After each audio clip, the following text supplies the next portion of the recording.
Good afternoon, everybody. Welcome to all of you in Urmila Devi PG College, Rasar, Barot, Prayagraj. Myself, Neeraj Tiwari. In the previous video lecture, पिछले video lecture में हमने आपको पहले video lecture में thermodynamics की basic concepts के बारे में system. Good afternoon all of you. Welcome in Urmila Devi PG college, Rasar, Barod, Prayagraj. My self Neeraj Tiwari. पिछली क्लास में पिछले वीडियो लेक्चर में हमने आपको thermodynamics system basic concept of thermodynamics के बारे में बताया था, थर्मोडायनेमिक्स सिस्टम के बारे में बताया था और उसके प्रकार, थर्मोडायनेमिक्स सिस्टम कितने प्रकार के होते हैं इसके बारे में बताया था. पिछले वीडियो लेक्चर में हमने आपको प्रोसेस के बारे में, रिवर्सिबल प्रोसेस, इरिवर्सिबल प्रोसेस के बारे में, property of system, intensive extensive property के बारे में, प्योर सब्सटेंस और थर्मोडायनेमिक्स की इंटेंसिव और एक्सटेंसिव प्रॉपर्टी के बारे में हमने आपको डिस्कस किया था पिछले वीडियो लेक्चर में. तो प्रोसेस के बारे में जब हमने आपको रिवर्सिबल प्रोसेस और इरिवर्सिबल प्रोसेस हमने आपको बताया था, तो उसमें हमने आपको बताया था कि रिवर्सिबल प्रोसेस का कोई पर्टिकुलर एग्जाम्पल नहीं होता है. उसका एग्जाम्पल ऑलमोस्टली हम कंसीडर कर सकते हैं. जैसे हम मानते हैं क्वासी स्टैटिक प्रोसेस, उसके एक ऑलमोस्ट एग्जाम्पल में, लगभग उसके समीप एग्जाम्पल में होता है. उसके बारे में हम आज आपको पढ़ाएंगे. ठीक है. तो सबसे पहले स्टार्ट करने से पहले हम आपको पढ़ाते हैं. आज के लेक्चर में हमने उस दिन कहा था कि फेज के बारे में आपको बताएंगे, क्वासी स्टैटिक प्रोसेस पढ़ाएंगे. तो हम सबसे पहले फेज के बारे में पढ़ते हैं. फेज को हिंदी में हम कहते हैं जैसे अवस्था. अवस्था क्या है? The quantity of matter homogeneous through out in chemical composition and physical structure is called phase. यानी क्वांटिटी ऑफ मैटर जिसपे हमारी स्टडी इन द थर्मोडायनेमिक्स, जो क्वांटिटी ऑफ मैटर हम कंसीडर करते हैं, जिसपे हमारी स्टडी फोकस्ड होती है, वही हमारा सिस्टम है. यानी क्वांटिटी ऑफ मैटर होमोजीनियस यानी एक समान हो, थ्रू आउट यानी कि पूरे जिस सिस्टम में हम बात कर रहे हैं, जिस सिस्टम को हम कंसीडर कर रहे हैं, through out the volume, through out the mass, जो क्वांटिटी ऑफ मैटर है वो क्या हो? होमोजीनियस, एक समान हो. इन केमिकल कंपोजिशन यानी केमिकल कंपोजिशन में, केमिकल रासायनिक अभिक्रिया में, एंड फिजिकल स्ट्रक्चर और फिजिकली, अगर उसका केमिकल कंपोजिशन कांस्टेंट है, फिजिकल स्ट्रक्चर कांस्टेंट है, through out the volume, through out the mass, तो हम कहेंगे वो क्वांटिटी ऑफ मैटर क्या है? वो क्वांटिटी ऑफ मैटर हमारा फेज कहा जाएगा. यानी यदि उसका केमिकल कंपोजिशन और फिजिकल स्ट्रक्चर एक सिंगल फेज में हो तो सिंगल फेज कहा जाएगा. यानी एक पर्टिकुलर अवस्था में कहा जाएगा. यानी कोई भी क्वांटिटी ऑफ मैटर अगर थ्रू आउट द वॉल्यूम या थ्रू आउट द मास, वो एक सिंगल यानी कि सेम जिसका केमिकल कंपोजिशन और physical structure throughout the volume अगर एक समान है, तो हम कहेंगे वो एक पर्टिकुलर फेज में है, एक पर्टिकुलर, एक निश्चित अवस्था में है. एक निश्चित अवस्था में है कहने का मतलब है कि जो क्वांटिटी ऑफ मैटर आप कंसीडर करेंगे, जो सिस्टम हम कंसीडर कर रहे हैं, वो पूरे थ्रू आउट द वॉल्यूम, अगर थ्रू आउट द वॉल्यूम उसका केमिकल कंपोजिशन और फिजिकल स्ट्रक्चर दोनों, फिजिकली और केमिकली, अगर वो दोनों में क्या है? होमोजीनियस यानी एक समान है, केमिकल कंपोजिशन एक समान है, उसका physical structure throughout the volume एक समान है, तो वो क्वांटिटी ऑफ मैटर एक पर्टिकुलर फेज, एक निश्चित फेज में कहा जाएगा. ठीक. फेज यानी एक निश्चित अवस्था में कहा जाएगा. फेज सिंपली हम जानते हैं, फेज हमारे तीन प्रकार के होते हैं: सॉलिड, लिक्विड,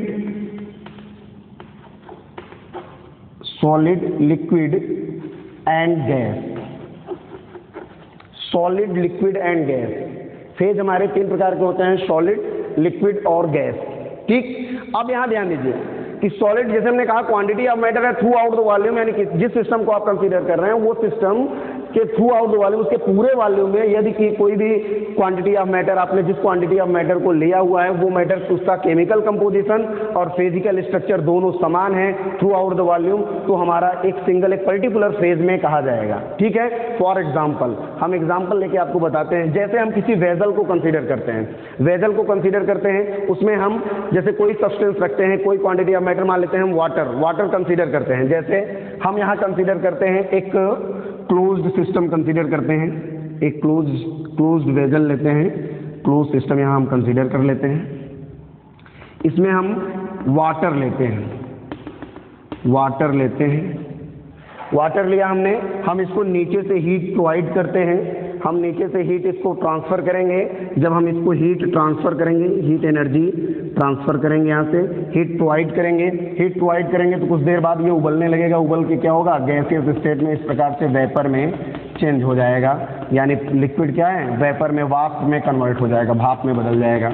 ठीक है, अब हम यहाँ देखते हैं कि थ्रू आउट द वॉल्यूम, यानी पूरे इस वॉल्यूम में जो हमने क्वांटिटी ऑफ मैटर लिया है, अगर वो through out the volume single phase, यानी कहने का मतलब उसका केमिकल कंपोजिशन सेम हो, एक समान हो, और फिजिकल स्ट्रक्चर भी एक समान हो, तो हम कह सकते हैं, हम ये कह सकते हैं कि वो हमारा जो क्वांटिटी ऑफ मैटर है वो एक पर्टिकुलर फेज में है। तो हम यहाँ देखते हैं, हमने यहाँ कंसीडर किया, एक वेजल लिया, एक क्लोज्ड वेजल लेते हैं, एक क्लोज्ड वेजल कंसीडर करते हैं जिसमें हमने पानी लिया हुआ है, वाटर कंसीडर करते हैं, वाटर को हम हीट सप्लाई करते हैं, हीट सप्लाई जब करते हैं तो वाटर क्या होता है, वेपर में कन्वर्ट होता है, और इसके ऊपरी सतह पे हम देखते हैं ऊपरी भाग में वेपर कन्वर्ट हो जाता है, वेपर में कन्वर्ट होता है। अब हम यहाँ से कंसीडर केमिकल कंपोजिशन की अगर हम बात करें तो हम देखते हैं कि वाटर का जो केमिकल कंपोजिशन है, यानी केमिकल फार्मूला हमारा H2 वाटर का भी होगा, वेपर का भी अगर हम केमिकल फार्मूला कंसीडर करें तो वेपर का भी केमिकल फार्मूला H2O होगा। यानी through out the volume, through out the system, through out पूरे सिस्टम में जो हमने क्वांटिटी ऑफ मैटर कंसीडर किया है वाटर को,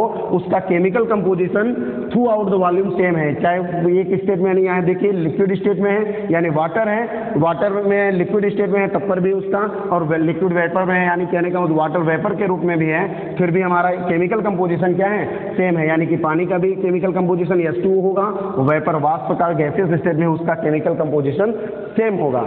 फिर हम आगे हमको यहाँ कह रहा है कि the quantity of matter homogeneous through out in chemical composition and physical structure, यानी कोई भी क्वांटिटी ऑफ मैटर आप कंसीडर करते हैं, अगर वो थ्रू आउट द वॉल्यूम या थ्रू आउट द मास, उसका केमिकल कंपोजिशन समान हो और फिजिकल स्ट्रक्चर समान हो, तो हम कहेंगे कि वो क्वांटिटी ऑफ मैटर या वो सिस्टम हमारा किसी पर्टिकुलर फेज में होगा, किसी एक निश्चित अवस्था में होगा। तो हमने यहाँ देखा, हमने पानी को कंसीडर किया, पानी को कंसीडर किया है, पानी को हमने हीट दिया तो हम देखते हैं कि उसके ऊपरी सतह पे हीट, वाटर हमारा क्या है, वेपर में कन्वर्ट हो जाता है। हम इसका केमिकल कंपोजिशन देखते हैं तो वाटर का भी केमिकल कंपोजिशन H2O है, और हीट यानी कि गैसेस स्टेट में भी इसका केमिकल कंपोजिशन क्या है, H2O है। अब हम फिजिकल स्ट्रक्चर की बात करते हैं। अगर हम फिजिकल स्ट्रक्चर इसका चेक करें तो फिजिकली, अगर हम यहाँ फिजिकल स्ट्रक्चर इसका चेक करें तो फिजिकल स्ट्रक्चर हम यहाँ देखते हैं, देखिए फिजिकल स्ट्रक्चर जो वाटर है, लिक्विड वाटर है, लिक्विड वाटर में जो इसके मॉलिक्यूल्स होंगे, वाटर के मॉलिक्यूल्स होंगे, वो पास होंगे in comparison to liquid vapour. Liquid vapour के कंपैरिजन में जो ये वाटर वेपर है, वाटर वेपर हमारा है, इसके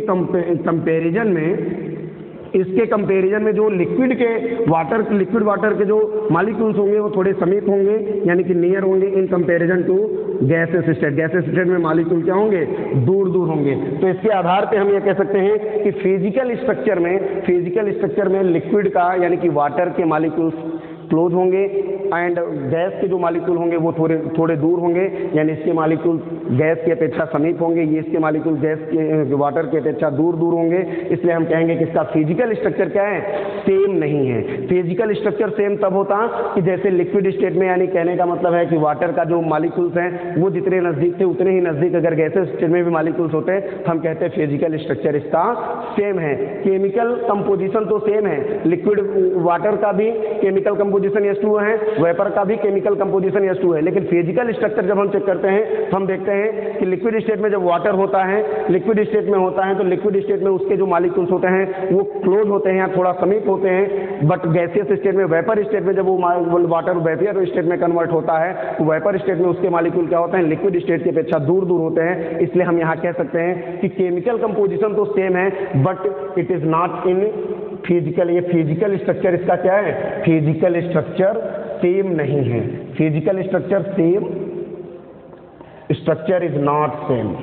फिजिकल स्ट्रक्चर हमारा सेम नहीं है। यानी कहने का मतलब है कि जो हमने वेजल लिया है उसमें हमने वाटर को कंसीडर किया, हमने उसका केमिकल कंपोजिशन, वाटर को हीट प्रोवाइड करते हैं, वाटर क्या होता है लिक्विड से वेपर में कन्वर्ट होता है, हमने उसका केमिकल कंपोजिशन देखा through out the volume, through out the system, पूरे इस सिस्टम के अंतर्गत थ्रू आउट द उसका केमिकल कंपोजिशन तो सेम है बट फिजिकल स्ट्रक्चर सेम नहीं है। क्योंकि हम यहाँ देखते हैं फिजिकली अगर ऑब्जर्व करें, हम ये जानते हैं कि जो लिक्विड स्टेट में होते हैं मॉलिक्यूल वो समीप होते हैं और गैसेस स्टेट में मॉलिक्यूल थोड़े दूर दूर होते हैं। तो लिक्विड स्टेट की अपेक्षा गैसेस स्टेट में मॉलिक्यूल ज़्यादा दूर होंगे, इसलिए लिक्विड वेपर के जो मॉलिक्यूल होंगे वो दूर दूर होंगे, जबकि वाटर के जो मॉलिक्यूल्स होंगे, वाटर वेपर के मॉलिक्यूल्स दूर दूर होंगे, जबकि वाटर के मॉलिक्यूल्स समीप होंगे। इसके आधार पे हम ये कह सकते हैं कि केमिकल कंपोजिशन तो वाटर का through out the system, through out the volume तो केमिकल कंपोजिशन सेम है बट फिजिकल स्ट्रक्चर सेम नहीं है। इसलिए कोई किसी एक पर्टिकुलर फेज में नहीं कहा जाएगा, बल्कि क्या है कि यहाँ एक फेज में नहीं, यहाँ देखिए लिक्विड स्टेट में भी है सिस्टम जो थ्रू आउट द, ये लिक्विड स्टेट में भी है और वेपर वाटर क्या है लिक्विड स्टेट में भी है और गैसेस स्टेट में भी है, यानी कि दो फेज को फॉलो कर रहा है, इसलिए ये सिंगल फेज में नहीं कहा जाएगा। केमिकल कंपोजिशन सेम नहीं है और केमिकल कंपोजिशन तो सेम है बट फिजिकल स्ट्रक्चर सेम नहीं है। तो हम ये कह सकते हैं कि जब कोई system through out the volume, through out the volume, तो यहाँ से एक निश्चित बात में एक बात निकल के आती है, एक डेफिनेशन, एक सिस्टम निकल के आता है कि वो सिस्टम जो थ्रू आउट द वॉल्यूम, जिसमें through out the volume chemical composition हमारे सेम हो बट फिजिकल स्ट्रक्चर सेम ना हो, या दो स्टेट में एक थ्रू आउट द वॉल्यूम यदि कोई सिस्टम, यदि कोई क्वांटिटी ऑफ मैटर जिससे हम अपनी थर्मोडायनेमिक स्टडी को फोकस करते हैं, यदि वो क्वांटिटी ऑफ मैटर एक ही थ्रू आउट द वॉल्यूम, एक ही वॉल्यूम में दो स्टेट्स में लाइज करते हो, दो फेज में लाइज करते हो, जैसे यहाँ देखिए लिक्विड स्टेट में भी है और वेपर स्टेट में भी है, दो स्टेट में फॉलो करती है, दो फेज में लाइज करती हो, तो उस सिस्टम को हम कहते हैं हेट्रोजीनियस सिस्टम। तो यहाँ जो क्वांटिटी ऑफ मैटर है इसके आधार पर दो सिस्टम बन के आते हैं, homogeneous system, homogeneous system, homogeneous system, दूसरा होता है heterogeneous system, genius system, homogeneous system, heterogeneous system. ध्यान दीजिए, होमोजीनियस सिस्टम यानी वो होमोजीनियस सिस्टम और हेट्रोजीनियस सिस्टम यानी जिस क्वांटिटी ऑफ मैटर पे हमारी थर्मोडायनेमिक स्टडी फोकस्ड होती है वो क्वांटिटी ऑफ मैटर अगर थ्रू आउट द वॉल्यूम किसी सिंगल फेज में, एक फेज के साथ साथ दूसरे फेज में भी कोई एग्जिस्ट करती हो, जैसे यहाँ देखें लिक्विड फेज में भी है, लिक्विड फेज में भी है और गैसेस वेपर फेज में भी है, यानी लिक्विड फेज में, लिक्विड स्टेट में भी है और गैसेस स्टेट में भी है, दो फेज में थ्रू आउट द वॉल्यूम दो फेज में लाइज कर रही है, इसलिए किसी एक सिंगल फेज में नहीं है। तो ये सिस्टम हमारा जो इस प्रकार का सिस्टम होगा, ये सिस्टम हमारा किस प्रकार का कहा जाएगा, हेट्रोजीनियस सिस्टम। यानी डेफिनेशन में हम कह सकते हैं कि दो quantity of matter which does not exist in single phase throughout the volume, then it is known as heterogeneous system। यानी वो थर्मोडायनेमिक सिस्टम या वो क्वांटिटी ऑफ मैटर जो पूरे थ्रू आउट द वॉल्यूम यानी पूरे वॉल्यूम के अंतर्गत किसी एक सिंगल फेज में नहीं होती है, एक से अधिक फेज में कोई एग्जिस्ट करती है, जैसे यहाँ लिक्विड स्टेट में भी है और गैसेस स्टेट में भी है, सिंगल फेज में एग्जिस्ट नहीं करेगी, तो सिस्टम हमारा वो क्वांटिटी ऑफ मैटर जिसपे हमारी थर्मोडायनेमिक स्टडी फोकस्ड होगी, वो क्वांटिटी ऑफ मैटर हमारा हेट्रोजीनियस सिस्टम कहा जाएगा। कब? जब वो एक सिंगल फेज में नहीं, एक से अधिक फेज में लाइज करेगी, जब वो एक से अधिक फेज में लाइज करेगी, एक साथ एक ही थ्रू आउट द वॉल्यूम एक ही साथ वो दो फेज में एग्जिस्ट करेगी, जैसे यहाँ लिक्विड स्टेट में भी है और वेपर स्टेट में भी हमारा वाटर होता है, केमिकल कंपोजिशन सेम है बट फिजिकल स्ट्रक्चर इसका सेम नहीं है। तो जिसका केमिकल कंपोजिशन सेम हो, फिजिकल स्ट्रक्चर सेम ना हो, या एक साथ थ्रू आउट द वॉल्यूम एक साथ डबल फेज यानी कहने का एक से अधिक फेज में कोई एग्जिस्ट करती हो, लाइज करती हो, तो उस सिस्टम को, उस क्वांटिटी ऑफ मैटर को हम हेट्रोजीनियस सिस्टम कहते हैं।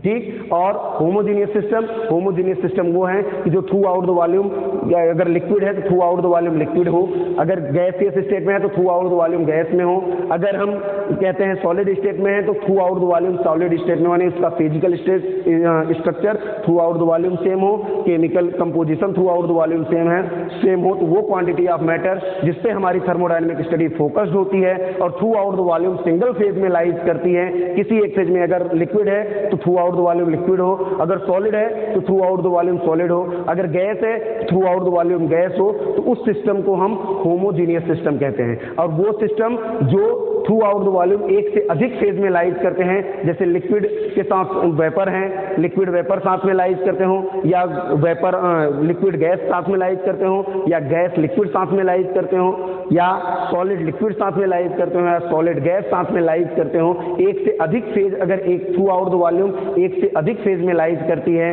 क्वांटिटी ऑफ मैटर लाइज करता है, तो वो क्वांटिटी ऑफ मैटर हमारी हेट्रोजीनियस सिस्टम कही जाएगी। हेट्रोजीनियस सिस्टम यानी वो क्वांटिटी ऑफ मैटर जो थ्रू आउट द वॉल्यूम एक से अधिक फेज में लाइज करती है, यानी लिक्विड के साथ वेपर हो, या सॉलिड के साथ लिक्विड हो, या सॉलिड के साथ गैस हो, थ्रू आउट द वॉल्यूम एक सिंगल फेज से अधिक फेज में लाइज करती हो तो हेट्रोजीनियस सिस्टम।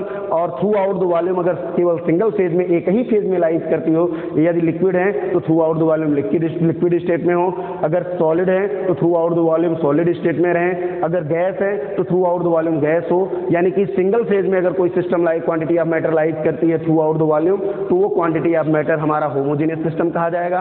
और अगर एक से अधिक फेज में लाइज करती है, सॉलिड के साथ लिक्विड, लिक्विड के साथ गैस, या गैस के साथ सॉलिड, इस प्रकार से एक से अधिक फेज में लाइज करती हो, तो वो क्वांटिटी ऑफ मैटर हमारी जिस पे थर्मोडायनेमिक स्टडी फोकस्ड होगी हेट्रोजीनियस सिस्टम कहा जाएगा। तो उम्मीद है आपको फेज के बारे में समझ आया होगा।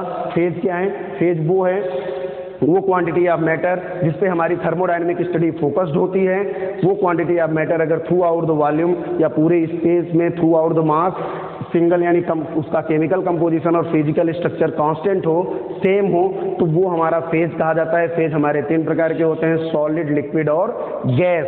हमने आपको एक एग्जांपल लेके बताया कि जैसे हम वाटर कंसीडर करते हैं, वाटर को हीट प्रोवाइड करते हैं, तो हीट जब प्रोवाइड करते हैं तो वाटर क्या होता है? वेपर में कन्वर्ट होता है। फिर हम उसका केमिकल कंपोजिशन चेक करें तो वाटर लिक्विड स्टेट में भी उसका केमिकल कंपोजिशन H2O होगा, वेपर स्टेट में भी उसका केमिकल कंपोजिशन H2O होगा। लेकिन अगर फिजिकल स्ट्रक्चर की बात करें तो लिक्विड स्टेट में उसका फिजिकल स्ट्रक्चर उसके मालिक्यूल समीप होंगे, जबकि वेपर स्टेट में उसके मालिक्यूल थोड़े दूर होंगे, यानी फिजिकल स्ट्रक्चर उसका सेम नहीं होगा। यानी जो वाटर हमने कंसीडर किया, जो क्वांटिटी ऑफ मैटर के रूप में हमने वाटर को कंसीडर किया है, वो water through out the volume एक सिंगल फेज में नहीं है बल्कि एक से अधिक फेज में लाइज करता है। तो इस प्रकार के सिस्टम, इस प्रकार के क्वांटिटी ऑफ मैटर यानी जो एक से अधिक फेज में थ्रू आउट द वॉल्यूम एक से अधिक फेज में लाइज करते हैं, उसको हम हेट्रोजीनियस सिस्टम बोलते हैं। और वे क्वांटिटी ऑफ मैटर जिस पे हमारी थर्मोडायनेमिक स्टडी फोकस्ड होती है, जो through out the volume single phase में लाइज करते हैं, जैसे लिक्विड है तो throughout the volume liquid state में हो, अगर सॉलिड है तो throughout the volume solid state में हो। इस प्रकार के जो क्वांटिटी ऑफ मैटर होंगे जो केवल सिंगल फेज में लाइज करते हैं, उनको हम होमोजीनियस सिस्टम कहते हैं। यानी हेट्रोजीनियस एक से अधिक फेज फॉलो करेगा, हेट्रोजीनियस सिस्टम कहा जाएगा। और केवल सिंगल फेज में through out the volume, through out the space, अगर वो सिंगल स्टेट में रहेगा तो हम उसको होमोजीनियस सिस्टम बोलेंगे। ठीक, तो ये हो गया हमारा फेज। नेक्स्ट हमारा टॉपिक है quasi static process. Quasi static process heterogeneous और होमोजीनियस सिस्टम आपको समझ में आया होगा। हेट्रोजीनियस यानी वो क्वांटिटी ऑफ मैटर जो एक से अधिक फेज में थ्रू आउट द वॉल्यूम एक से अधिक फेज में लाइज करती है, यानी लिक्विड के साथ वेपर में या सॉलिड के साथ लिक्विड में एक से अधिक फेज में लाइज करती है, तो वो हमारा जो सिस्टम होगा वो हमारा हेट्रोजीनियस कहा जाएगा। जो केवल सिंगल सिस्टम में यानी सिंगल फेज में लाइज करता है थ्रू आउट द वॉल्यूम, चाहे लिक्विड स्टेट में है तो लिक्विड स्टेट में, अगर गैसेस स्टेट में है तो गैसेस स्टेट में, और अगर गैसेस स्टेट में है तो गैसेस स्टेट में, और वेपर में है आपका सॉलिड में है तो सॉलिड स्टेट में रहेगा। तो सिस्टम हमारा कहा जाएगा होमोजीनियस सिस्टम। ठीक है, नेक्स्ट आपका है quasi static process. Quasi static process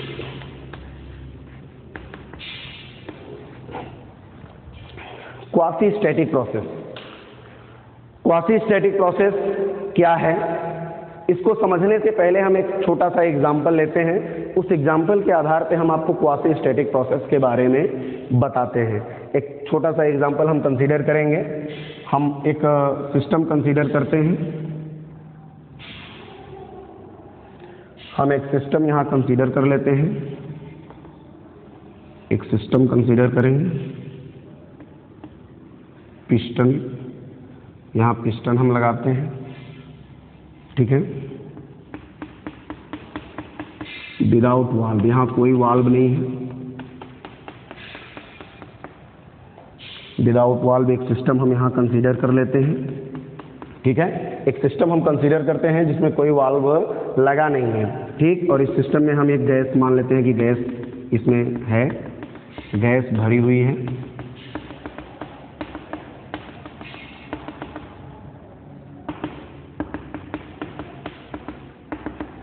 gas इसमें भरी हुई है, हम कंसीडर कर लेते हैं, गैस के मॉलिक्यूल्स इसमें भरे हुए हैं, गैस है, एक फाइनाइट मास यहाँ मान लेते हैं यम, मास मान लेते हैं गैस का यम है, यम गैस, यानी फाइनाइट मास की एक गैस यहाँ हमने कंसीडर की हुई है। हम इसमें कोई वाल्व नहीं है, यानी कि हम जो सिस्टम लिए हुए हैं वो कैसा सिस्टम है, विदाउट वाल्व है, यानी क्लोज्ड सिस्टम है, जिसमें वाल्व नहीं है, मास का इंटरेक्शन नहीं होगा, क्लोज सिस्टम कहा जाएगा, इसलिए हमने इसको क्लोज सिस्टम कंसीडर कर लिया। यहाँ हमने एक फाइनाइट मास लिया हुआ है गैस का, यहाँ हम पिस्टन के ऊपर एक ब्लॉक लगाते हैं, ब्लॉक हमने लगाया हुआ है यम मास का, ठीक है, यम केजी का एक ब्लॉक हमने इस पे रखा हुआ, ठीक, ब्लॉक हम यहाँ रखते हैं, ध्यान से समझेंगे, ठीक है। क्वासी स्टैटिक प्रोसेस, हम क्वासी स्टैटिक प्रोसेस के बारे में पढ़ रहे हैं। हमने यहाँ कंसीडर कर लिया है कि एक हमने क्लोज सिस्टम कंसीडर किया जिसमें हम एक निश्चित द्रव्यमान, यम द्रव्यमान की एक गैस भरी हुई है, ठीक है, फिक्स्ड क्वांटिटी यहाँ कंसीडर किया है, गैस है, हम इसके ऊपर यम केजी का एक ब्लॉक रखते हैं, यम केजी का एक ब्लॉक यहाँ कंसीडर करते हैं, यम केजी का एक ब्लॉक यहाँ कंसीडर करते हैं, इसके ऊपर हमने रखा हुआ है, ये पिस्टन हमारा है, पिस्टन है, ठीक है, इसका वॉल्यूम हम मान लेते हैं फर्स्टली V1 है, ठीक है। अब इसको किसी पर्टिकुलर स्टेट में बताने के लिए हमको प्रेशर की आवश्यकता पड़ेगी। हमने इस पे यम किलोग्राम का एक वेट रखा हुआ है, ब्लॉक रखा है। क्वासी स्टैटिक प्रोसेस को बताने के लिए सबसे पहले हमको इस एग्जाम्पल को समझना पड़ेगा। हमने एक सिस्टम कंसीडर किया हुआ है जिसमें कोई वाल्व नहीं लगा है, यानी सिस्टम हमारा क्लोज्ड है।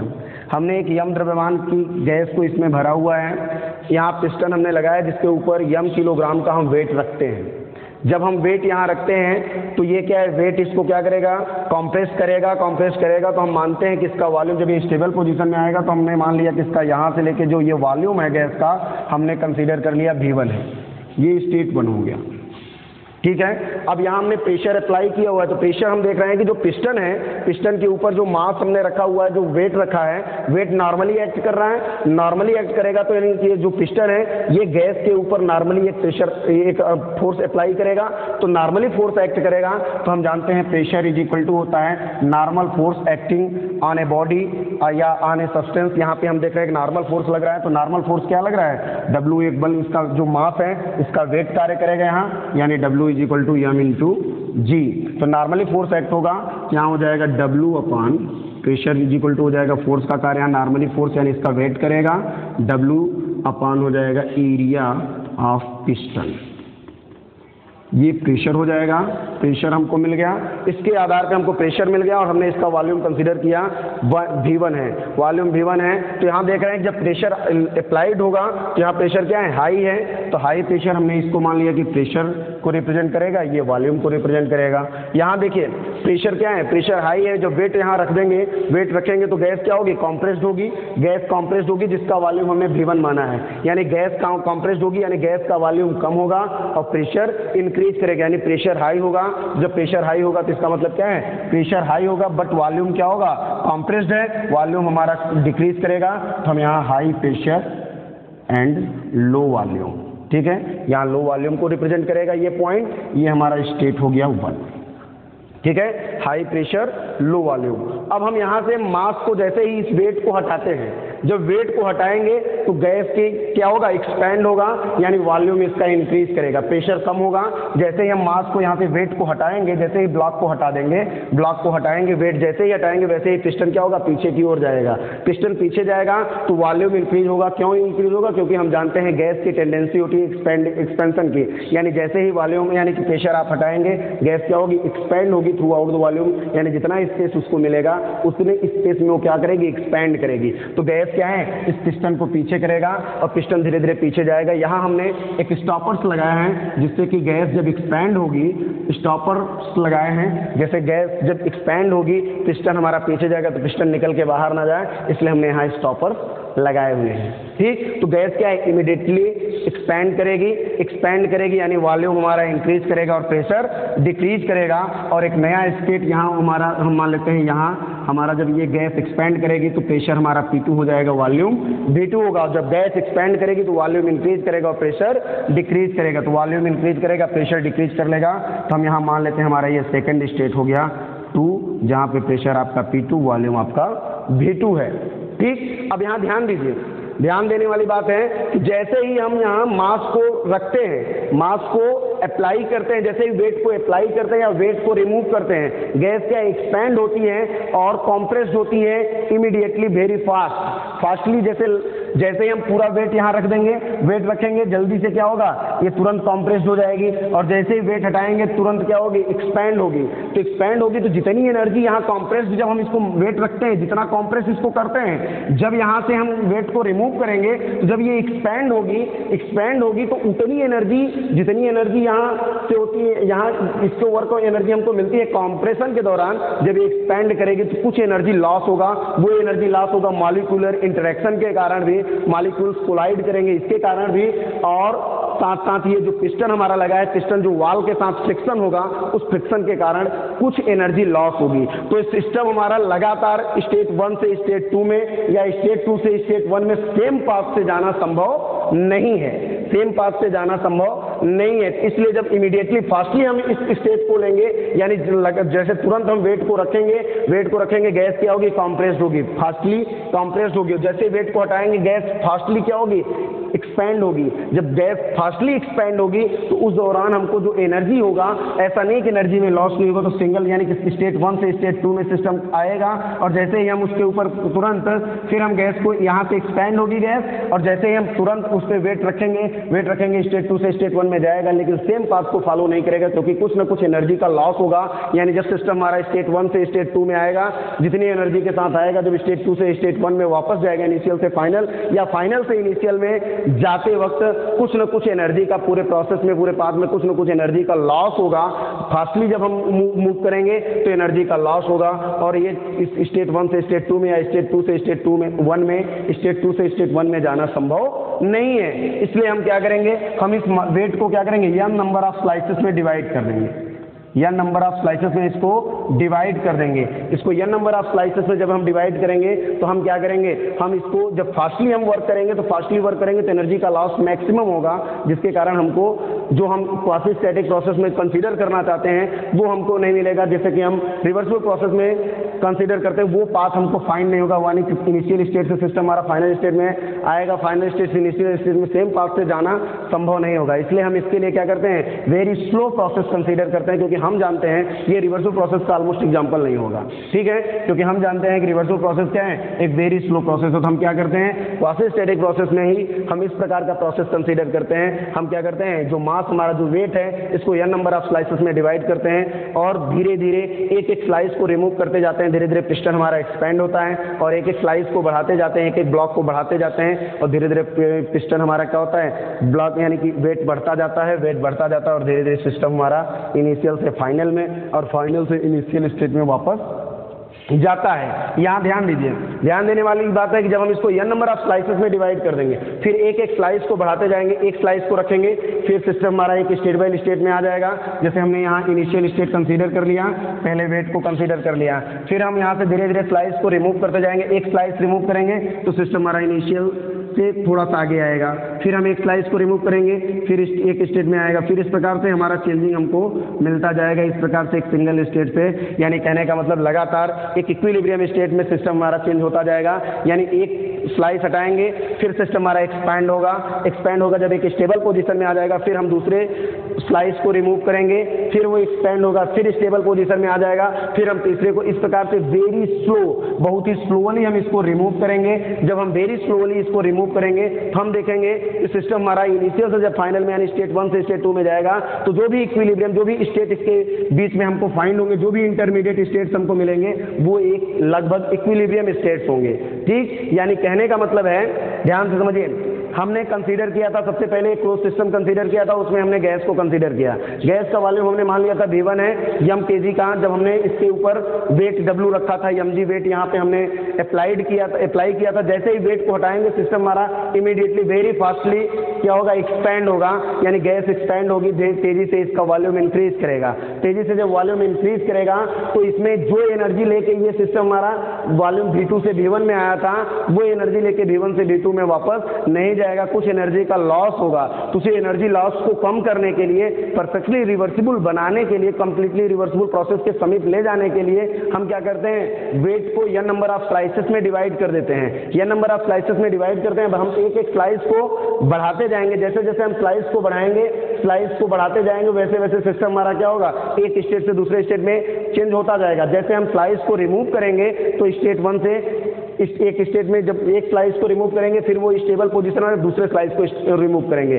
फिर वो जब तक एक्सपैंड होगा, फिर जब तक स्टेबल पोजीशन में नहीं आएगा तब तक हम तीसरे स्लाइस को नहीं हटाएंगे, फिर हम स्लाइस को हटाते जाएंगे। ऐसे एक एक परत हटाते जाएंगे, यानी एक एक वेट हटाते जाएंगे, छोटे छोटे वेट्स के रूप में हम इसको हटाते जाएंगे। धीरे धीरे वेट को या नंबर ऑफ स्लाइस में हमने इसको डिवाइड किया हुआ है, और इसके आधार पर हम धीरे धीरे वेट को रिमूव करते जाएंगे। जब एक बार वेट हटाएंगे, जब सिस्टम हमारा स्टेबल पोजीशन में आ जाएगा, फिर वेट को हटाएंगे, फिर सिस्टम हमारा स्टेबल पोजीशन, धीरे धीरे सिस्टम हमारा एक्सपैंड करेगा और धीरे सिस्टम हमारा एक स्टेट से दूसरे स्टेट में चला जाएगा। इस प्रकार से हम देखते हैं कि जब सिस्टम हमारा स्टेट 1 से स्टेट 2 में आता है तो उसके बीच में जितने भी इंटरमीडिएट स्टेट हैं वो लगभग इक्विलिब्रियम स्टेट होंगे, यानी all the intermediate state are an equilibrium state. और यही जो इक्विलिब्रियम स्टेट्स हैं, यही हमारा सिस्टम क्या है, एक पाथ से यानी स्टेट 1 से स्टेट 2 में आएगा और स्टेट 2 से स्टेट 1 में जाएगा, उन्हीं इक्विलिब्रियम स्टेट्स के द्वारा। तो यही प्रोसेस जो हमारा है वो क्वासी स्टैटिक प्रोसेस है। क्वासी स्टैटिक प्रोसेस क्या है? क्वासी स्टैटिक प्रोसेस में हम कह सकते हैं कैसा प्रोसेस, एक क्वासी स्टैटिक प्रोसेस एक वेरी स्लो प्रोसेस है in which all the intermediate state are an equilibrium state. यानी क्वासी स्टैटिक प्रोसेस वो प्रोसेस है जो कि एक बहुत ही स्लो, यानी बहुत ही धीरे धीरे होता है, बहुत ही स्लो मूव करता है, यानी कि उस प्रोसेस को हम बहुत ही स्लो फाइंड करते हैं, बहुत ही धीरे धीरे होता है। और उसके जो ऑल द इंटरमीडिएट स्टेट, यानी एक स्टेट से दूसरे स्टेट के बीच में, यानी इनिशियल से फाइनल स्टेट के बीच के जो भी इंटरमीडिएट स्टेट बीच के जो भी अवस्थाएं हैं वो all the intermediate states are an equilibrium state, वो इक्विलिब्रियम स्टेट होंगे। और यही प्रोसेस हमारा रिवर्सिबल प्रोसेस की भी डेफिनेशन इसी प्रकार से हम बनाते हैं। रिवर्सिबल प्रोसेस के डेफिनेशन के इक्विवेलेंट क्वासी स्टैटिक प्रोसेस आता है, इसलिए हम क्वासी स्टैटिक प्रोसेस को रिवर्सिबल प्रोसेस के एग्जाम्पल में कंसीडर करते हैं। बट हम इसको परफेक्टली कंप्लीटली रिवर्सिबल प्रोसेस ये नहीं कह सकते कि quasi static process is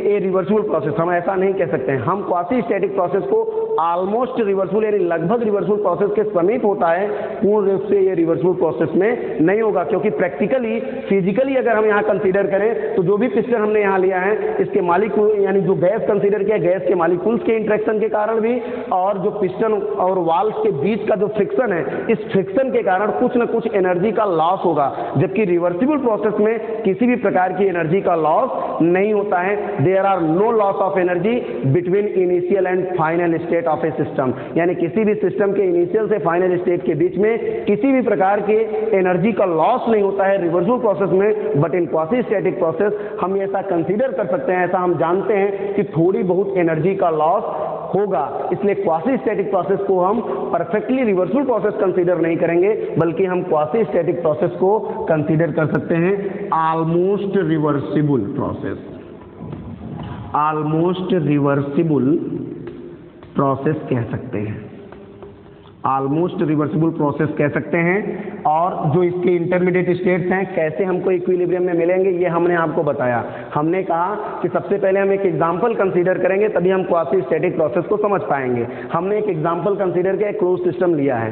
close system में हमने एक पिस्टन लगाया हुआ है, पिस्टन के ऊपर हमने एक वेट रखा हुआ है जिसका mg एक वेट लिया हुआ है, एक ब्लॉक हमने रखा हुआ है, एक मास m kg का मास हमने एक ब्लॉक हमने इसके ऊपर रखा हुआ है। और उसके बाद हम यहाँ जब मास को इस m kg के वेट को हटाते हैं, जैसे ही हम ब्लॉक को यहाँ से रिमूव करते हैं, गैस की टेंडेंसी होती है एक्सपेंशन की, गैस एक्सपैंड होना चाहता है और गैस एक्सपैंड होगी। जब गैस एक्सपैंड होगी तो गैस का वॉल्यूम V1 से बदल के V2 हो जाएगा और प्रेशर जो इसका P1 है वो प्रेशर P1 से बदल के P2 हो जाएगा और प्रेशर चेंज होगा, गैस हमारी एक्सपैंड होगी। लेकिन पुनः जैसे ही हम उसके ऊपर वेट m kg का ब्लॉक रखेंगे, जैसे ही हम उसके ऊपर ब्लॉक रखेंगे, गैस क्या होगी, फास्टली कॉम्प्रेस होगी। जब फास्टली कॉम्प्रेस होगी तो जिस स्टेट से सिस्टम हमारा स्टेट 1 से स्टेट 2 में V1 से V2 पर गया था, V2 से V1 पे वापस आना आएगा, लेकिन उसके बीच में कुछ न कुछ एनर्जी का लॉस होगा। जितनी एनर्जी लेके ये V1 से V2 के गया था वो V2 से V1 की ओर या V2 से V1 जितनी एनर्जी लेके आएगा, जब हम इसके ऊपर से वेट हटाएंगे तो ये V1 से V2 की ओर जब जाएगा तो कुछ न कुछ एनर्जी का लॉस होगा। तो जिस प्रोसेस से वो स्टेट 1 से स्टेट 2 में जाएगा उस प्रोसेस से स्टेट 2 से स्टेट 1 में जाना संभव नहीं होगा। इसलिए हम क्या करते हैं, क्योंकि ये प्रोसेस क्या है, वेरी फास्ट है, बहुत ही तेजी से होगा, बहुत तेजी से होगा तो फ्रिक्शन मैक्सिमम होगा और एनर्जी लॉस बढ़ेगा, एनर्जी लॉस बढ़ेगा। इसलिए हम क्वासी स्टैटिक प्रोसेस यानी ऑलमोस्ट रिवर्सिबल प्रोसेस कंसीडर कर क्वासी स्टैटिक प्रोसेस में क्या करते हैं, हम वेट को n नंबर ऑफ स्लाइसेस में डिवाइड कर देते हैं, n नंबर ऑफ पार्ट में डिवाइड करते हैं और धीरे धीरे वेट को इंक्रीज करते हैं या धीरे धीरे वेट को डिक्रीज करते हैं। तो गैस क्या होती है, एक स्टेट से दूसरे स्टेट में जब जाती है तो वो एक इक्विलिब्रियम, एक धीरे धीरे एक स्टेट से दूसरे स्टेट, एक निश्चित, जैसे हम यहाँ इसके कई, जैसे हम यहाँ 100 ग्राम के वेट कंसीडर कर लेंगे, 100 ग्राम जब हम इसके ऊपर वेट बढ़ाएंगे, 100 ग्राम इसको बढ़ाएंगे तो वेट जब हमारा बढ़ेगा तो धीरे धीरे पहले जब हम गैस हमारी क्या होगी, पूर्ण रूप से एक्सपैंड हो जाएगी या पूर्ण रूप से कंप्रेस्ड हो जाएगी, स्टेबल पोजीशन में आएगी, तब हम दूसरे ब्लॉक को रखेंगे, ठीक है, दूसरे स्लाइस को रखेंगे, फिर हम तीसरे स्लाइस, इस प्रकार से हमने इसको n नंबर ऑफ स्लाइस में कंसीडर किया है। तो जब एक स्लाइस हम रखेंगे, जब हमारा गैस क्या होगी, एक्सपैंड या कंप्रेस्ड होके एक इक्विलिब्रियम स्टेट में आ जाएगी, तब हम क्या करेंगे, एक स्टेट से दूसरे स्टेट में फिर हम ब्लॉक को बढ़ाएंगे। जब ब्लॉक को बढ़ाएंगे फिर वो जब हमारा धीरे धीरे गैस क्या होगी, एक्सपैंड होगी या कंप्रेस्ड होगी, एक इक्विलिब्रियम स्टेट में आएगी, फिर हम तीसरे स्टेट तीसरे ब्लॉक को रखेंगे। इस प्रकार से हम धीरे धीरे ब्लॉक को बढ़ाते हैं या रिमूव करते हैं तो वेरी स्लोली गैस हमारी स्टेबल पोजीशन में आती है और जो इंटरमीडिएट स्टेट, जो बीच की अवस्थाएं हमको मिलती हैं, वो लगभग ऑलमोस्ट इक्विलिब्रियम स्टेट प्राप्त होती हैं। तो इस प्रकार से हम ये कह सकते हैं कि जो सिस्टम हमारा है स्टेट 1 से स्टेट 2 में आएगा, उसके बीच के जो ऑल द इंटरमीडिएट स्टेट्स होंगे वो कैसे स्टेट्स होंगे, इक्विलिब्रियम स्टेट्स होंगे। और यही all the intermediate state quasi statics में प्रोसेस में हम कंसीडर कर सकते हैं कि ऑल द इंटरमीडिएट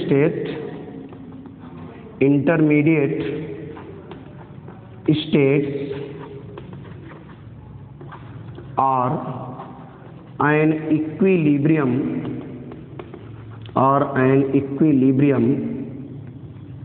state। यानी जब हम धीरे धीरे वेट को इंक्रीज करेंगे तो एक स्टेट, जब गैस क्या होगी, एक जब हम वेट बढ़ाएंगे तो गैस एक्सपैंड होगी या कॉम्प्रेस्ड होगी, गैस जब वेट बढ़ाएंगे तो गैस कॉम्प्रेस्ड होगी, कॉम्प्रेस्ड होगी, जब गैस स्टेबल हो जाएगी तब हम दूसरे वेट को रखेंगे। इस प्रकार से धीरे धीरे हम वेरी स्लोली यानी स्टेट्स को फाइंड करेंगे। तो जो ऑल द इंटरमीडिएट स्टेट, जो उसके बीच की अवस्थाएं स्टेट 1 से इनिशियल से फाइनल स्टेट के बीच के जितने भी इंटरमीडिएट स्टेट्स मिलेंगे वो लगभग इक्विलिब्रियम स्टेट में होंगे। तो क्वासी स्टैटिक प्रोसेस के all the intermediate states, initial से फाइनल के बीच के जितने भी इंटरमीडिएट स्टेट होंगे वो कैसे होंगे, इक्विलिब्रियम स्टेट होंगे। और प्रोसेस कैसा होगा, वेरी स्लो प्रोसेस होगा। तो इस प्रकार से हम क्वासी स्टैटिक प्रोसेस की डेफिनेशन लिख सकते हैं कि quasi static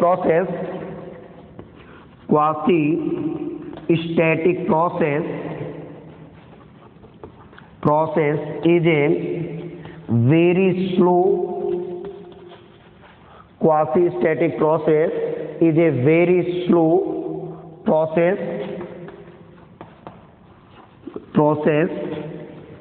for which all intermediate states all intermediate states are an equilibrium state.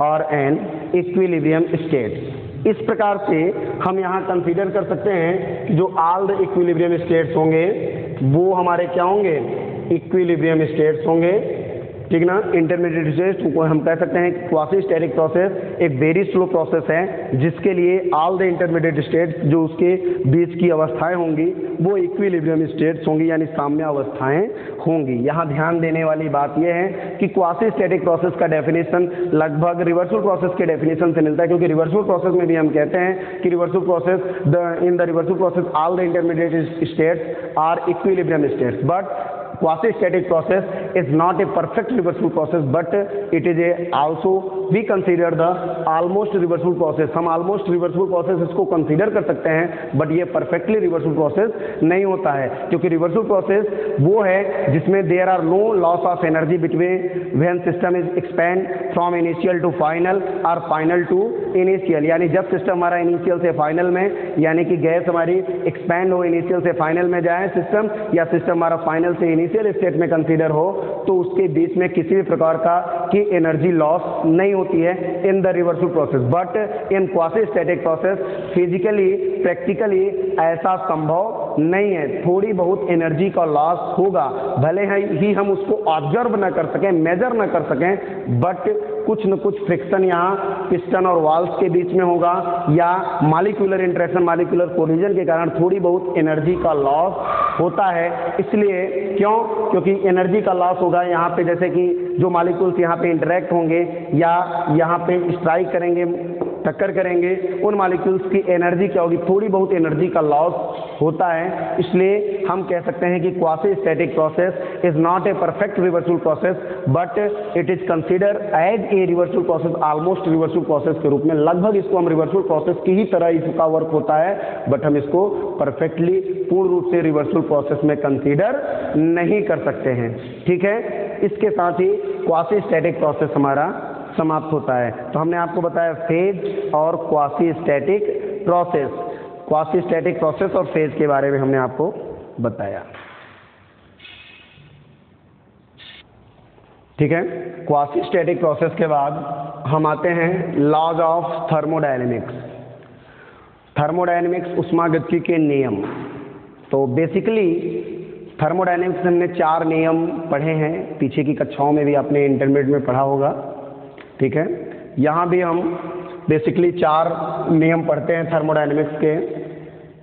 4 नियम कौन कौन से हैं? Zeroth law of thermodynamics, first law of thermodynamics, second law of thermodynamics, third law of thermodynamics, ठीक है। तो 4 नियम हैं थर्मोडायनेमिक्स के। जीरोथ लॉ ऑफ थर्मोडायनेमिक्स,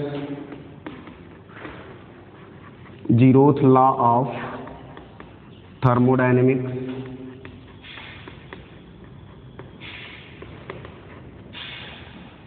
दूसरा आपका है first law of thermodynamics,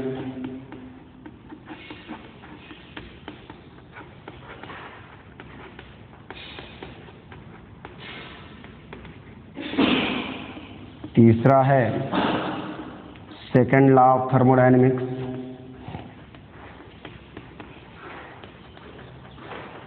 second law of thermodynamics,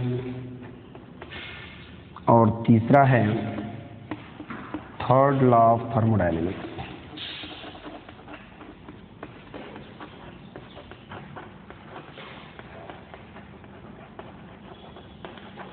third law of thermodynamics. Basically thermodynamics में ये 4 नियम हम पढ़ते हैं। Zeroth law of thermodynamics, first law of thermodynamics, second law of thermodynamics, third law of thermodynamics, ठीक है।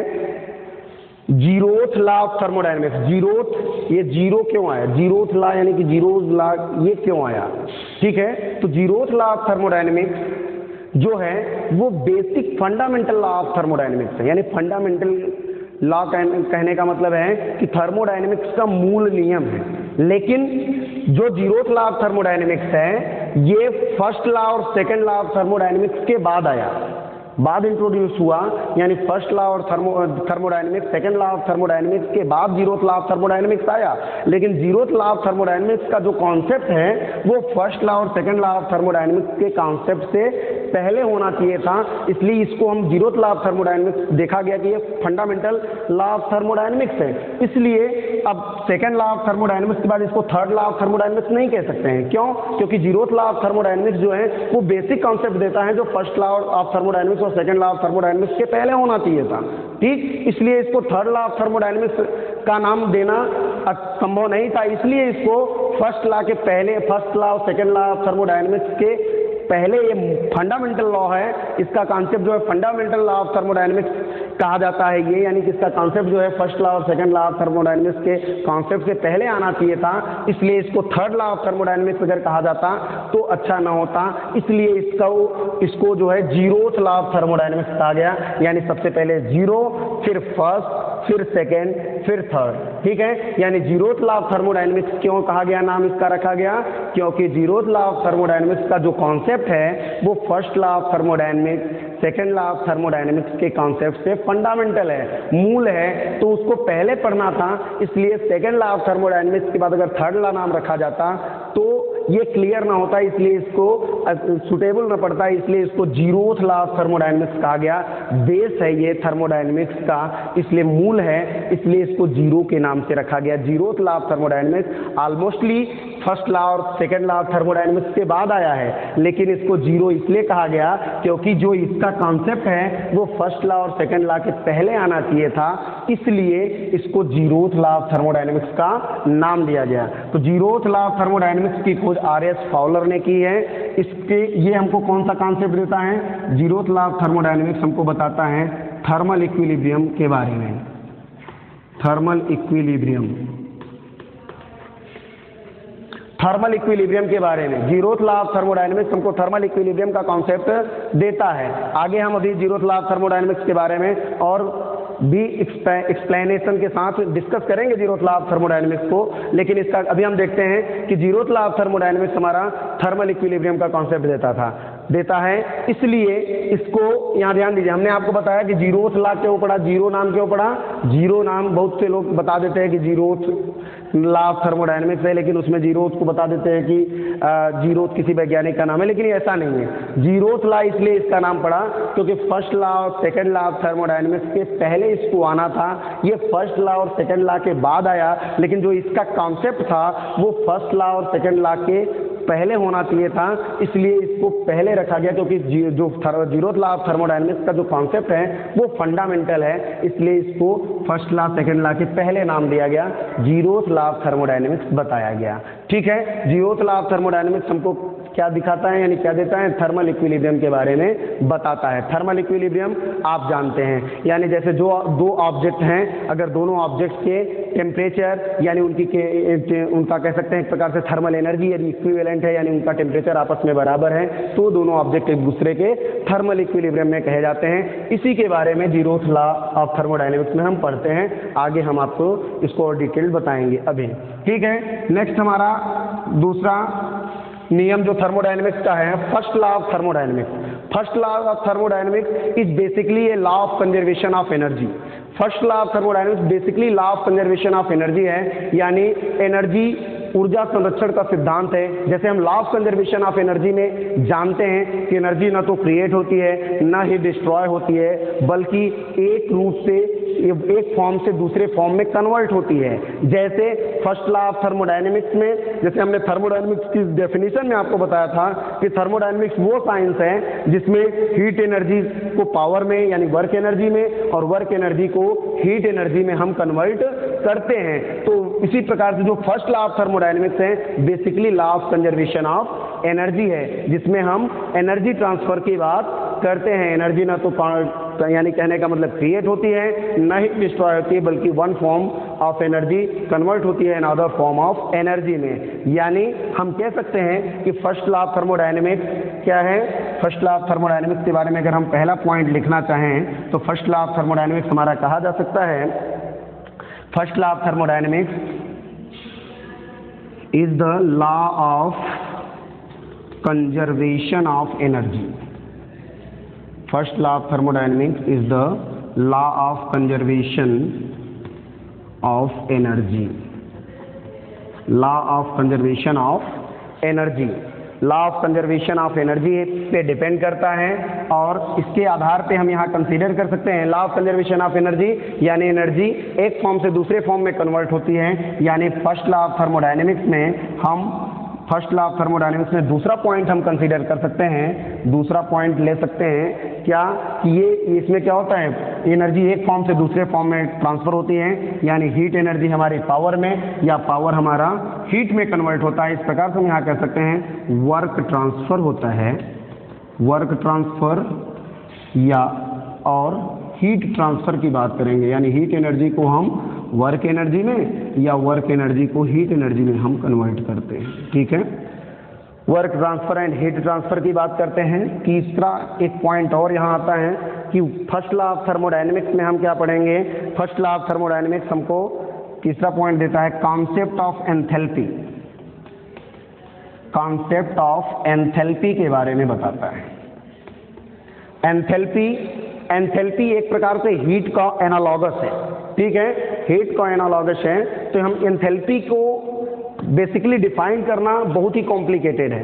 ठीक है, इसलिए हम सिंपली थोड़े में इसको समझते हैं। आगे जब एंथैल्पी हम पढ़ेंगे, यानी फर्स्ट लॉ ऑफ थर्मोडायनेमिक्स हम पढ़ेंगे, तो उसमें हम इसको और डीपली और डिटेल्ड एंथैल्पी के बारे में आपको स्टडी कराएंगे, यानी अध्ययन कराएंगे, आपको पढ़ाएंगे। लेकिन अभी हम इसके बेसिकली हम समझते हैं कि जो एंथैल्पी है वो एक प्रकार से हीट का एनालॉगस है, यानी इसको एक प्रकार से हम टोटल हीट फंक्शन भी बोलते हैं।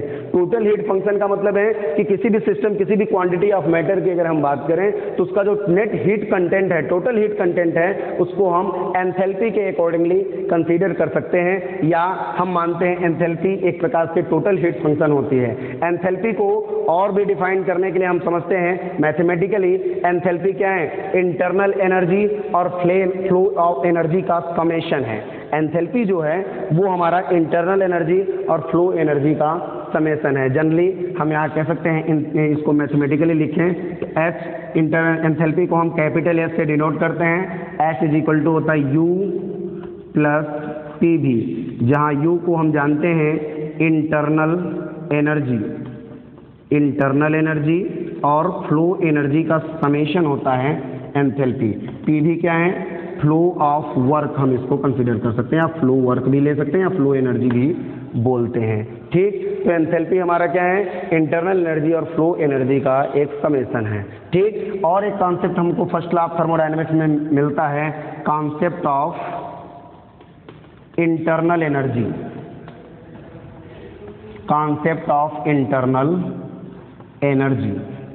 एनर्जी क्या है, इंटरनल एनर्जी हमारी जो भी एनर्जी हम जानते हैं, जैसे कि किसी भी ऑब्जेक्ट या किसी भी सिस्टम को अगर हम कंसीडर करें तो इंटरनल एनर्जी उसकी जैसे काइनेटिक एनर्जी है, पोटेंशियल एनर्जी है, जो एनर्जी है उसकी जो एनर्जी है उस टोटल एनर्जी को अगर हम समेशन करें, कंसीडर करें, उसका एक एवरेज एनर्जी कंसीडर करें, तो जो एवरेज एनर्जी होती है वही एवरेज एनर्जी हमारी उस सिस्टम की इंटरनल एनर्जी कही जाती है। जैसे कोई सिस्टम आपने कंसीडर किया, सिस्टम में काइनेटिक एनर्जी है, पोटेंशियल एनर्जी है, उसकी जो भी एनर्जी है वो सारी एनर्जी को कंसीडर करके जो उसकी एवरेज एनर्जी, जो औसत ऊर्जा होती है, वही एवरेज एनर्जी हमारी इंटरनल एनर्जी कही जाती है। तो फर्स्ट लॉ ऑफ थर्मोडायनेमिक्स में हमने आपको बताया कि first law of thermodynamics basically law of conservation of energy है। ठीक, जिसमें हम law of conservation of energy है, यानी एनर्जी ट्रांसफर होती है, one form of energy transfer होती है अनदर फॉर्म ऑफ एनर्जी में, यानी वर्क आपका ट्रांसफर होता है हीट में, या हीट एनर्जी ट्रांसफर होती है वर्क एनर्जी में, इस प्रकार से।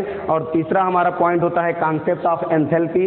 एंथैल्पी को हमने आपको बताया और डिटेल्ड आपको बताएंगे। एंथैल्पी क्या है, एंथैल्पी हमारा इंटरनल एनर्जी और फ्लो एनर्जी का समेशन है। इंटरनल एनर्जी हम मैथमेटिकली अगर इसको एक्सप्रेस करें तो एंथैल्पी हमारी कैपिटल एस से डिनोट करते हैं, यू प्लस पी भी इसका फार्मूला होता है। यू को हम कहते हैं इंटरनल एनर्जी, पी भी यानी फ्लो ऑफ वर्क, यानी इंटरनल एनर्जी और फ्लो वर्क कह सकते हैं, या फ्लो एनर्जी का जो समेशन है वही हमारा एंथैल्पी है। एक कॉन्सेप्ट और हमको फर्स्ट लॉ ऑफ थर्मोडायनेमिक्स में मिलता है, concept of internal energy. Internal energy के बारे में हमने आपको बताया कि इंटरनल एनर्जी क्या है, कि जो भी सिस्टम की एनर्जी है उसका जो औसत, जैसे हम कोई सिस्टम कंसीडर कर रहे हैं उसमें जो काइनेटिक एनर्जी है या पोटेंशियल एनर्जी है, तो काइनेटिक एनर्जी, पोटेंशियल एनर्जी, जितनी ऊर्जा है उसका जो समेशन है, उसका जो औसत ऊर्जा है है वही एवरेज एनर्जी हमारी इंटरनल एनर्जी कही जाती है। तो कॉन्सेप्ट ऑफ इंटरनल एनर्जी के बारे में भी हम फर्स्ट लॉ ऑफ थर्मोडायनेमिक्स में पढ़ेंगे। ठीक, सेकंड हमारा है second law of thermodynamics.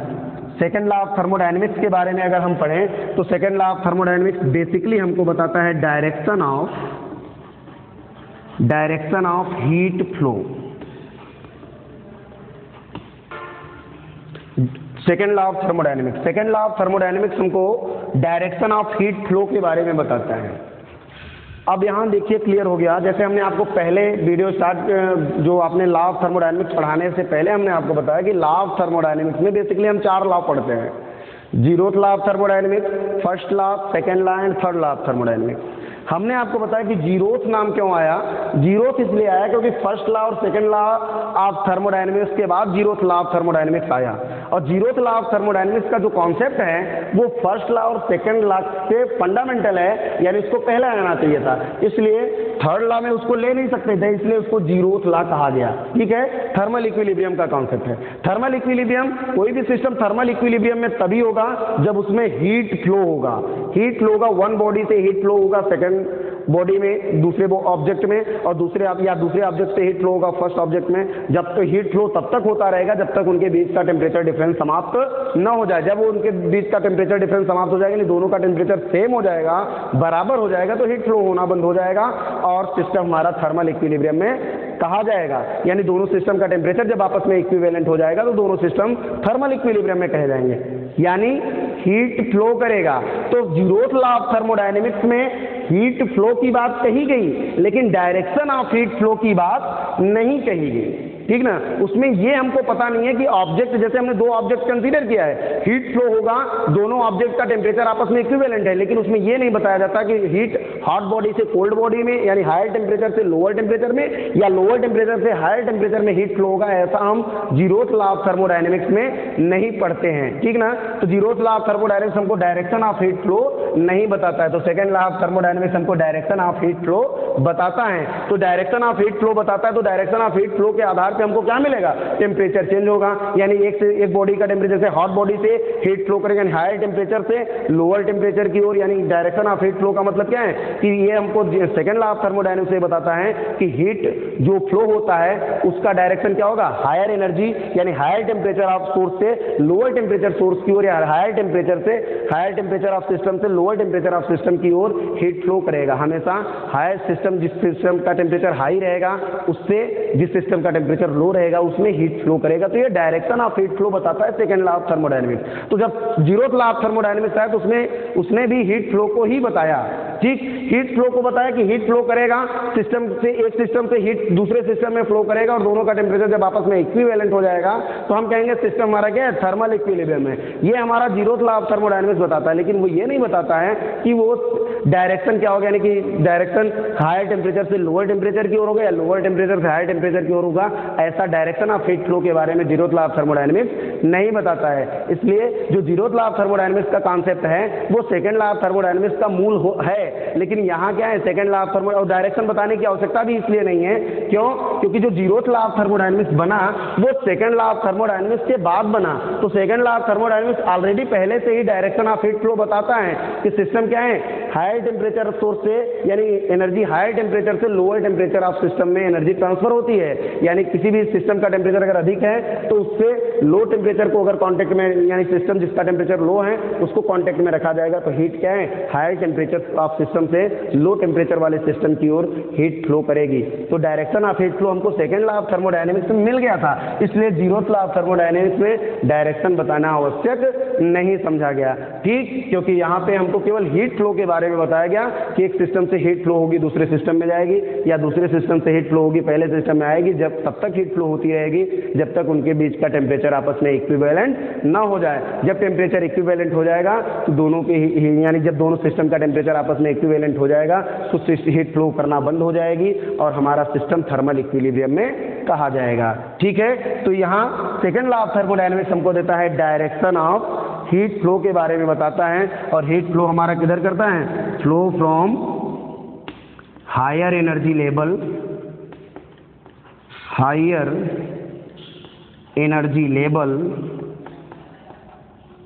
To lower energy level,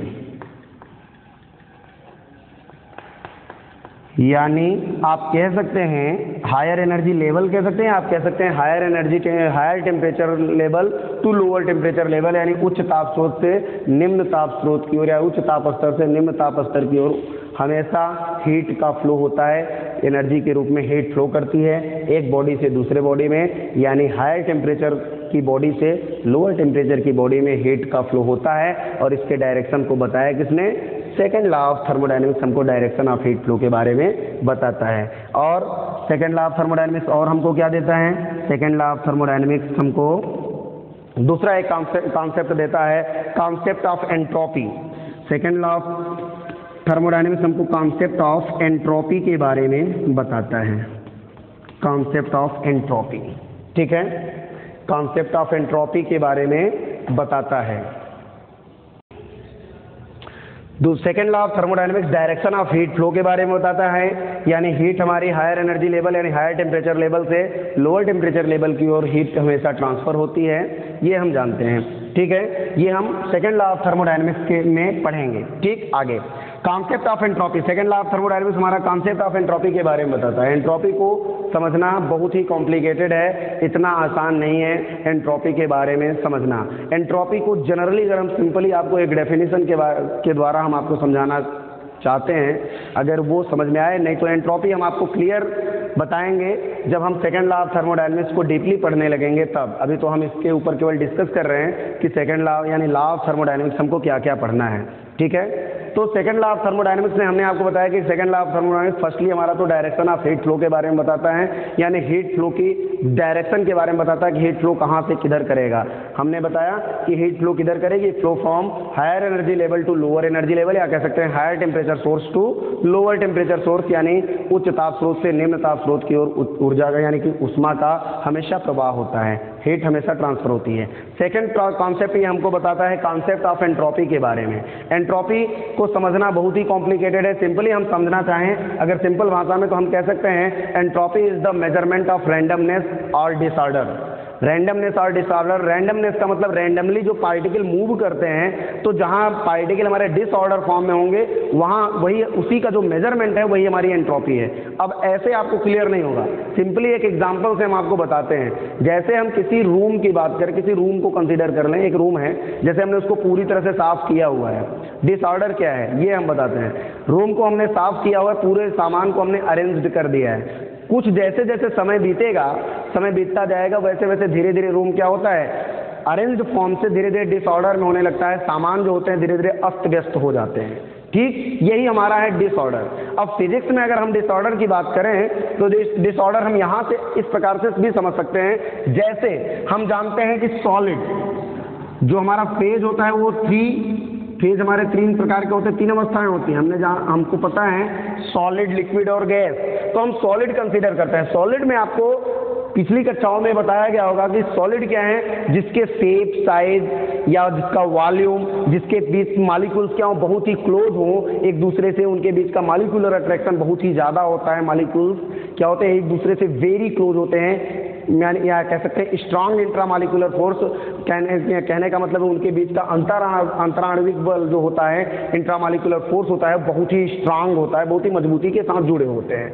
ठीक है, इस प्रकार से हम यहाँ कंसीडर कर लेते हैं। इस प्रकार से जो हमारे सॉलिड होंगे उनके जो कॉन्स्टिट्यूएंट पार्टिकल्स होंगे वो इस प्रकार से, यानी उनके बीच में थोड़ा भी स्पेस नहीं होगा, फिगर में थोड़ा सा दिख रहा है, लेकिन आप ये जाने उनके बीच में थोड़ा भी स्पेस हमको मेजर नहीं होगा सॉलिड मटेरियल्स जो होंगे, यानी सॉलिड में। तो जो उनके मॉलिक्यूल्स होंगे, जो पार्टिकल्स होंगे वो क्या होंगे, अरेंज्ड फॉर्म में होंगे, अरेंज्ड फॉर्म में होंगे। तो अब यहाँ ध्यान दीजिए, अरेंज्ड फॉर्म में सॉलिड में होंगे, यानी एक ऑर्डर्ड फॉर्म में होंगे।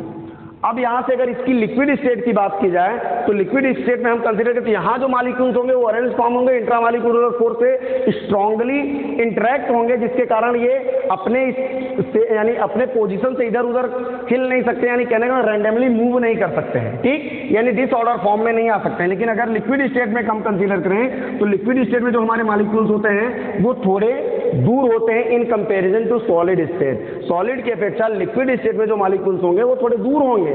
जब दूर होंगे तो रैंडमली वो मूव कर सकते हैं, तो इस प्रकार से वो मूव कर सकते हैं। इस प्रकार से जो मॉलिक्यूल्स होंगे हमारे मूव करेंगे, यानी यहाँ देखिए रैंडमनेस इंक्रीज कर जाता है, डिसऑर्डर फॉर्म में होंगे। ठीक, गैसेस स्टेट की बात करें तो गैसेस स्टेट में जो हमारे मॉलिक्यूल्स होंगे वो और भी दूर होंगे। गैसेस स्टेट में मॉलिक्यूल लिक्विड स्टेट और सॉलिड स्टेट की अपेक्षा और ज्यादा दूर होते हैं और भी रैंडमनेस या डिसऑर्डर फॉर्म में होते हैं। इस प्रकार से यहाँ डिसऑर्डर क्या होगा, इंक्रीज कर जाता है। यानी देखिए यहाँ अरेंज फॉर्म में है, एकदम डिसऑर्डर नहीं है, अरेंज्ड है। यहाँ डिसऑर्डर यानी रैंडम फॉर्म में होता है लिक्विड स्टेट में। गैस में आते हैं तो गैस में और भी रैंडमनेस बढ़ जाती है। ठीक है, ये लिक्विड हो गया, ठीक है, और ये हमारा हो गया सॉलिड। अब एक एग्जांपल लेके हम आपको क्लियर करते हैं। ठीक है, एक एग्जांपल हम कंसीडर करते हैं, जैसे यहाँ देखिएगा, एक एग्जांपल हम यहाँ लेते हैं कि बेजल कंसीडर करते हैं। एक सिस्टम हम लेते हैं, मान लेते हैं एक सिस्टम है, क्लोज सिस्टम हमने लिया है, आइस क्यूब। एक आइस क्यूब हम लेते हैं, आइस क्यूब कंसीडर करते हैं। इसमें हम मान लेते हैं कि सॉलिड आइस क्यूब है, यानी कि आइस है तो सॉलिड फॉर्म में होगा। सॉलिड फॉर्म में होगा तो इसके मॉलिक्यूल क्या होंगे, एक अरेंज्ड ऑर्डर में होंगे, एक अरेंज्ड फॉर्म में होंगे, ऑर्डर फॉर्म में होंगे। अब यहाँ से धीरे से क्या करता है, जैसे आइस क्यूब है, सराउंडिंग से हीट कंटेन करेगा, हीट को एब्जॉर्ब करेगा, सराउंडिंग से हीट लेगा, सराउंडिंग से हीट लेगा तो ये देखिए सॉलिड से धीरे धीरे क्या होगा, लिक्विड स्टेट में चेंज होता जाएगा। धीरे धीरे लिक्विड फॉर्म में चेंज होता जाएगा, लिक्विड फॉर्म में चेंज होगा। धीरे धीरे जब लिक्विड फॉर्म में आएगा तो यहाँ देखिए आइस फॉर्म में यानी सॉलिड स्टेट में जब था तो अरेंज फॉर्म में था, अरेंज फॉर्म में है। लेकिन जब ये धीरे धीरे हीट गेन करेगा, यहाँ से हीट कंसीडर करेगा, हीट सराउंडिंग से गेन करेगा, हीट जब गेन होगी तो सॉलिड से लिक्विड में जब चेंज होगा तो इसका क्या होगा, लिक्विड जब आएगा तो इसके जो मॉलिक्यूल्स होंगे थोड़े दूर हो जाएंगे, और मॉलिक्यूल दूर होंगे यानी क्या होगा, जो मॉलिक्यूल्स यहाँ अरेंज थे वो डिसऑर्डर फॉर्म में आएंगे, यानी अरेंज जो ऑर्डर था इनका डिसऑर्डर हो जाएगा, डिसऑर्डर बढ़ेगा। और जब डिसऑर्डर बढ़ेगा तो हम इस प्रकार से कह सकते हैं कि एंट्रोपी क्या होगी, इंक्रीज करेगी। पर्टिकुलर किसी सिस्टम के लिए एंट्रोपी इंक्रीज करेगी या डिक्रीज करेगी ऐसा कहना क्लियर नहीं है, सही नहीं है। ठीक है, हम एंट्रोपी के इंक्रीजिंग की जब भी बात करेंगे एंट्रोपी इंक्रीज करेगी, या हम ये कंसीडर करेंगे जैसे यहाँ हमने हीट दिया, हीट सराउंडिंग से, यहाँ हीट सराउंडिंग से गेन करती है तो ये अरेंज फॉर्म से क्या है, यानी अरेंज फॉर्म से सॉलिड से लिक्विड में जब आती है तो डिसऑर्डर फॉर्म में इसके डिसऑर्डर यानी इसका जो ऑर्डर होता है वो डिसऑर्डर फॉर्म में आ जाता है, यानी डिसऑर्डर इंक्रीज करता है। जब डिसऑर्डर इंक्रीज करता है, जो मॉलिक्यूल्स का अरेंजमेंट है वो डिसऑर्डर में आता है, डिसऑर्डर इंक्रीज करता है, तो हम यहाँ कह सकते हैं एंट्रोपी इंक्रीज करती है। तो ऐसा हम ये नहीं कह सकते हैं कि हीट गेन करेगी, किसी भी सिस्टम को हम हीट दे रहे हैं तो एंट्रोपी इंक्रीज करेगी, या हीट ले रहे हैं एंट्रोपी डिक्रीज करेगी, ऐसा नहीं है। ठीक है, एंट्रोपी को हम इस प्रकार से कंसीडर नहीं कर सकते। एंट्रोपी के इंक्रीजिंग की जब भी हम बात करेंगे तो हम केवल यूनिवर्स के लिए कह सकते हैं entropy is increases always for universe. Universe क्योंकि यूनिवर्स पर्टिकुलर एक सिस्टम नहीं है, यूनिवर्स क्या है, सिस्टम और सराउंडिंग दोनों को से मिलकर बनता है, इसलिए हम कह सकते हैं कि entropy change of universe is always increases, यानी यूनिवर्स की एंट्रोपी जो होगी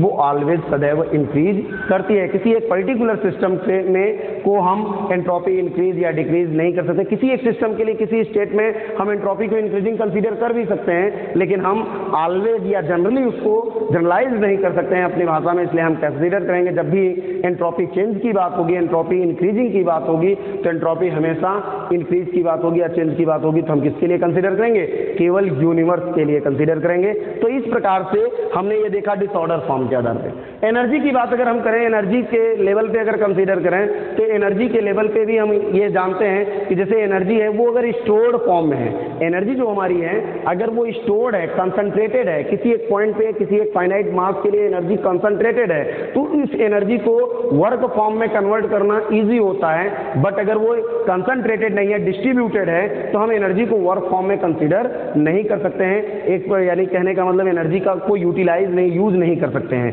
सिंपली हम कंसीडर करें तो हम ये जानते हैं जैसे एयर है, ठीक है, एयर हमारी क्या है, एयर है, एयर के जो मॉलिक्यूल्स हैं वो मूव करते रहते हैं, मूव करेंगे तो काइनेटिक एनर्जी जनरेट करते हैं, काइनेटिक एनर्जी मिलती है। लेकिन एयर क्या है, पूरे वायुमंडल में डिस्ट्रीब्यूटेड है, डिस्ट्रीब्यूटेड एनर्जी पूरी डिस्ट्रीब्यूट है, इसलिए पूरा एनर्जी अगर हम कंसीडर करें तो पूरे एयर के माध्यम से डिस्ट्रीब्यूटेड एनर्जी के आधार पे हम अगर जैसे कि बिजली उत्पन्न कर सकते हैं, उत्पन्न नहीं कर सकते हैं, एनर्जी को अगर हम कंसीडर करें डिस्ट्रीब्यूटेड फॉर्म में रहेगी तो हम उसकी सहायता से हम उस एयर एनर्जी को या जो मालिक्यूल एयर के मालिक्यूल्स की जो एनर्जी है वो कॉन्सेंट्रेटेड नहीं है, कॉन्सेंट्रेटेड नहीं, इसलिए हम उसके आधार उसकी सहायता से उसको हम यूज नहीं कर सकते, उसकी सहायता से हम जैसे बिजली उत्पन्न नहीं कर सकते। यानी कि जब भी हमको एनर्जी को कंसीडर करना है तो एनर्जी अगर हमारी कॉन्सेंट्रेटेड रहेगी, डिसऑर्डर नहीं रहेगी, ऑर्डर फॉर्म में रहेगी, एनर्जी ऑर्डर्ड फॉर्म में रहेगी, कॉन्सेंट्रेटेड रहेगी, तो हम उसको आसानी से कंसीडर कर सकते हैं, उसको वर्क में कन्वर्ट कर सकते हैं, एक फॉर्म से दूसरे फॉर्म में कन्वर्ट कर सकते हैं, उसका यूज कर सकते हैं। बट एनर्जी अगर डिस्ट्रीब्यूटेड रहेगी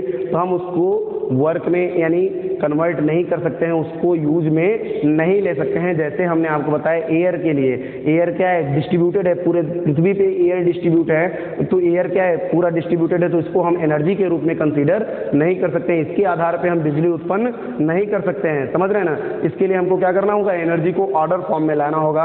ऑर्डर फॉर्म में जब ले आएंगे तो एनर्जी ऑर्डर फॉर्म में होगी तो उसको आसानी से वर्क फॉर्म में कंसीडर किया जा सकता है। ठीक, तो इस प्रकार से हम कंसीडर कर सकते हैं। हमने एंट्रोपी के बारे में आपको बताया कि एंट्रोपी क्या है, entropy is the measurement of randomness और डिसऑर्डर। डिसऑर्डर का मेजरमेंट जो है वही एंट्रोपी है। हमने आपको यहाँ कंसीडर करके बताया कि डिसऑर्डर इंक्रीज करता है, उसके आधार पर हम कह सकते हैं कि एंट्रोपी चेंज होगी। लेकिन एंट्रोपी चेंज हमारी इंक्रीज करेगी या डिक्रीज करेगी, किसी एक पर्टिकुलर सिस्टम के लिए ऐसा कहना संभव नहीं है, जनरलाइज नहीं कर सकते हैं। हम एंट्रोपी इंक्रीजिंग की बात जब भी करेंगे तो एंट्रोपी चेंज इज ऑलवेज, हम कह सकते हैं कि entropy change of in universe is always increases, यानी एंट्रोपी इंक्रीजिंग की बात जब भी हम करेंगे तो केवल यूनिवर्स के लिए करेंगे। ठीक है, तो आज के वीडियो में हमने आपको first law of thermodynamics, zeroth law of thermodynamics और सेकेंड लॉ ऑफ थर्मोडायनेमिक्स के बारे में बताया। थर्ड लॉ ऑफ थर्मोडायनेमिक्स और इनका एक बार और रिवाइज्ड पार्ट हम नेक्स्ट वीडियो लेक्चर में आपको बताएंगे। नेक्स्ट वीडियो लेक्चर यानी अगला वीडियो जो हम बनाएंगे तो उसमें हम zeroth law of thermodynamics, first law of thermodynamics, second law of thermodynamics को एक बार और समराइज्ड करते हुए उसको देखा, यानी कि एक बार और आपको बताते हुए फिर हम थर्ड लॉ ऑफ थर्मोडायनेमिक्स के बारे में डीपली आपको समझाएंगे, थर्ड लॉ ऑफ थर्मोडायनेमिक्स के बारे में बताएंगे। ठीक है, धन्यवाद। ठीक।